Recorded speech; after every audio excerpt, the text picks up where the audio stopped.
आता पहुडावे मंदिरे हो. आळवितो सप्रेमे तुझला आरती घेऊन करी हो. जय जय साईनाथ आता पहुडावे मंदिरे हो. सोडून जाया दुःख वाटते बाबांच्या चरणासी हो. सोडून जाया दुःख वाटते साईंच्या चरणासी हो. आज्ञेस्तव हा आशीर प्रसाद घेऊन निज सदनासी हो. आज्ञे सुखधाम जाऊनी एकांता पाय गड्या सुंदर नवविधावती बाबा नवविधावती ज्ञानाचा समया लावणी उजळल्या.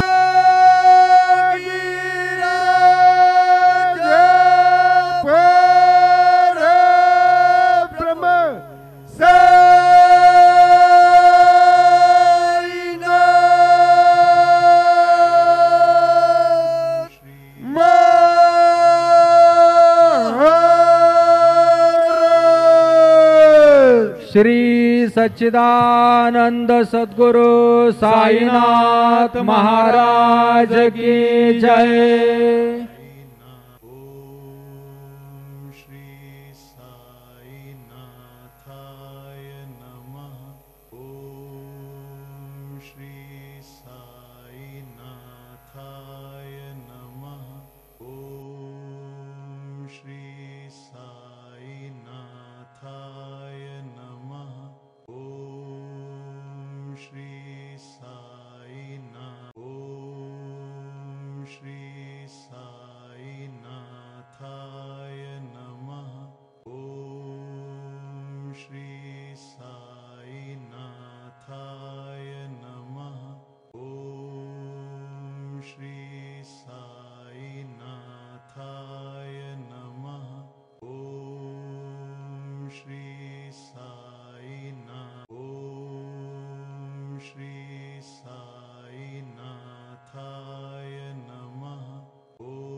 श्री साईनाथाय नमः.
श्री